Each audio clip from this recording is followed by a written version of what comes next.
मुद मंगलमय संत समाज सज्जनों एवं देवियों, अभी भजन के पहले हम लोगों ने सदगुरु कबीर की एक साखी सुनी। आए हैं सो जाएंगे राजा रंग फकीर, एक सिंहासन चढ़ चला एक बंधा जंजीर। बहुत प्रसिद्ध साखी है। कबीर साहब के बारे में जानने वाले लोगों में से अधिकतम लोगों को साखी याद रह होती है। बहुत सरल साखी है, लेकिन बहुत बड़ी बात साहब ने इस साखी की दोनों पंक्तियों में कह दी है। पहली पंक्ति में साहब ये बताते हैं कि दुनिया की वास्तविकता, दूसरी पंक्ति में बताते हैं जीवन जीने की कला, जीवन को कैसे जीना है और जीवन किसका सफल है।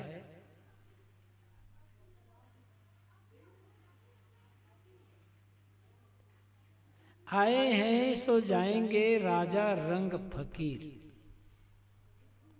कोई राजा हो, रंक हो, फकीर हो, दुनिया में जन्म लेकर के जो भी आया है, एक दिन सबको यहां से जाना होगा। किसी के लिए कोई क्षमा नाम की चीज नहीं है। प्रकृति के नियम सबके लिए बराबर होते हैं। राजा के लिए अलग नियम है प्रकृति का, रंग के लिए अलग है, जो गृहस्थ हैं उनके लिए अलग नियम प्रकृति के, और जो साधु महात्मा फकीर हैं सन्यासी हैं उनके लिए अलग नियम प्रकृति के। ऐसा नहीं है। आदमी के बनाए जो नियम होते हैं,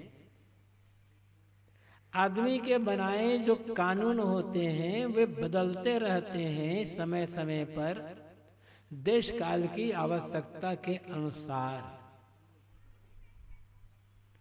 और आदमी चूंकि जानदार प्राणी होता है, ज्ञान गुण संपन्न प्राणी, आदमी किसी को अपना मानता है, किसी को पराया मानता है। किसी के लिए आदमी के मन में मोह होता है, किसी के लिए आदमी के मन में बैर होता है। आदमी जिसे अपना मानता है, जिसके लिए उसके मन में मोह होता है, उसके लिए उसका नियम कुछ दूसरा हो जाता है। वो पक्षपात कर जाता है। और जिसे अपना नहीं मानता, जिसके लिए मन में बैर बना लेता है, उसके लिए उसका नियम कुछ दूसरा हो जाता है।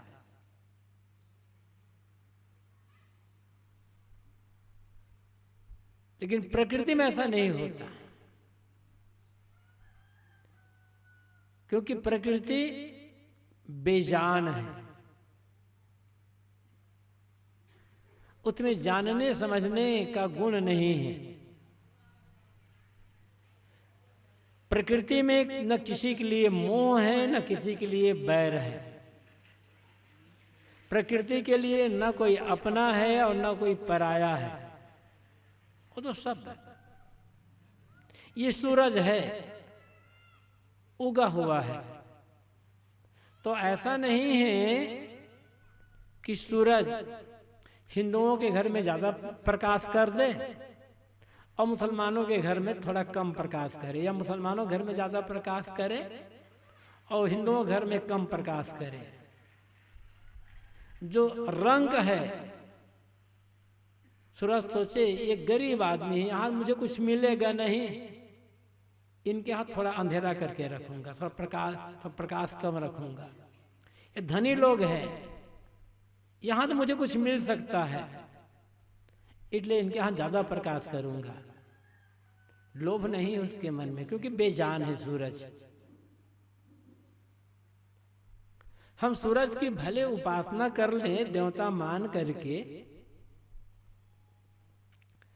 किंतु हमारी उपासना से, पूजा से सूरज को कुछ मतलब नहीं होता है, उसे कोई लेना देना नहीं है।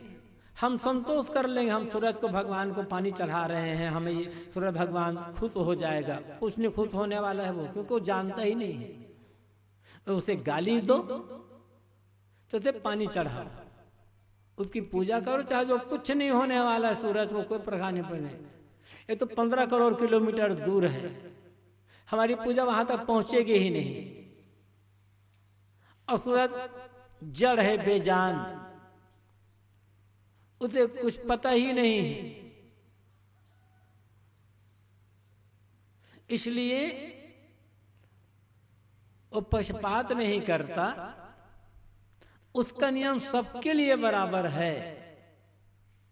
लेकिन इतनी सी भी बात अकलदार आदमी की अकल में नहीं आ रही है।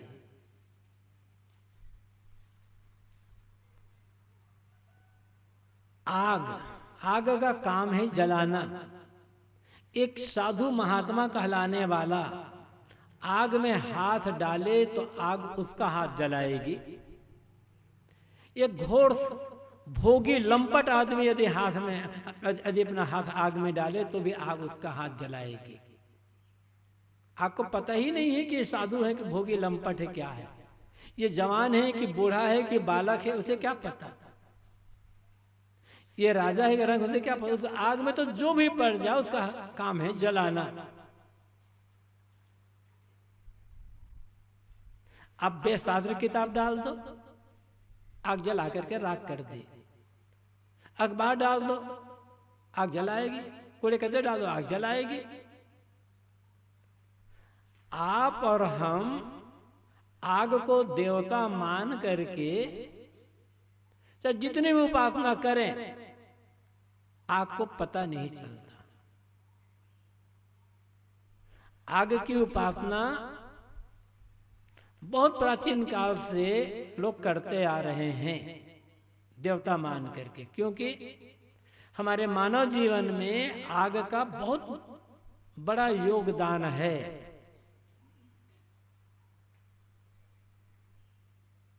बहुत बड़ा उपकार है आग का, कह सकते हैं। लेकिन हम काम लेना जानते तब ना। आपको ये थोड़े पता है कि मैं आदमी पर उपकार कर रही हूं।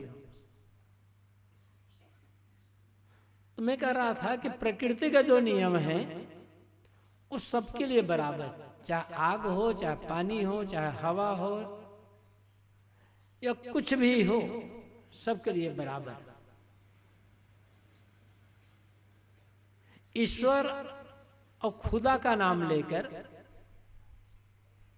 मंदिर और मस्जिद का नाम लेकर हम लड़ाई करते हैं।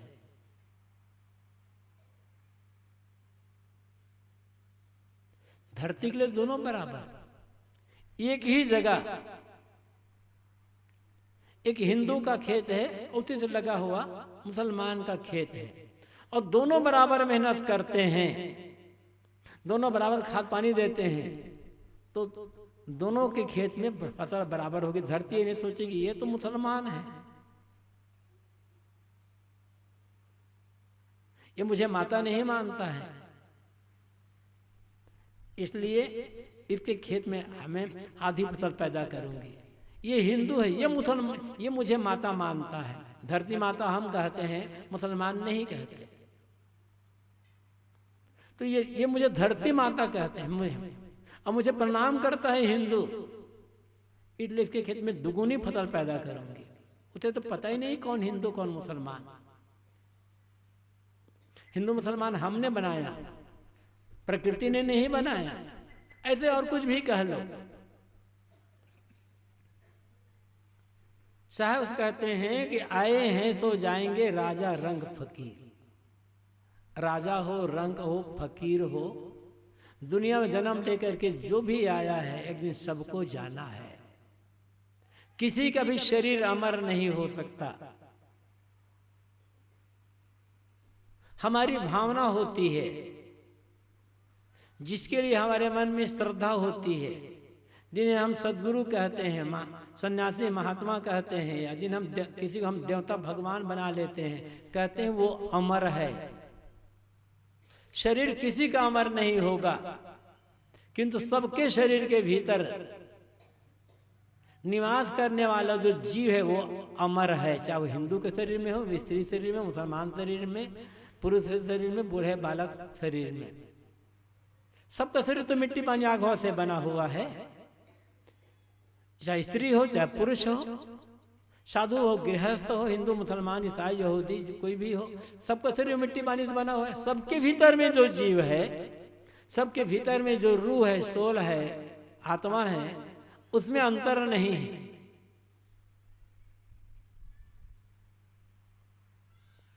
वह सब बराबर है।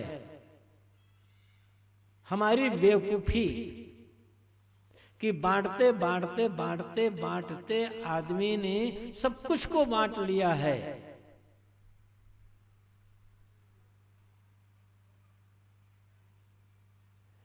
हम धरती को बांटते हैं, व्यवस्था के जरिए मान लेते हैं भाई कि यहाँ जितना खेत है, यहाँ से इसका खेत है, इसका इसका खेत है, ये व्यवस्था के लिए है।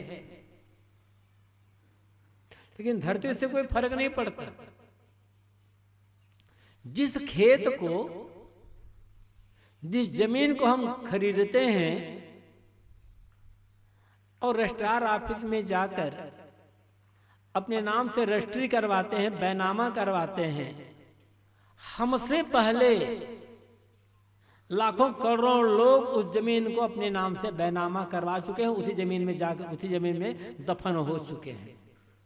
हम ही थोड़े पहली बार आए यहाँ पर। पता नहीं कितने कितने लोग, हम जिस जगह हमने मकान बनाया है, मठ बनाया है, असंख्य लोग उस पर पता नहीं क्या क्या बना चुके होंगे, क्या पता। ये किसी को होकर रहती नहीं है। सदा रहे सुख संयम अपने वसुधा, आदि कुमारी साहब कहते हैं ये वसुधा, ये जमीन आदि कुमारी है, सदस्य कुमारी है।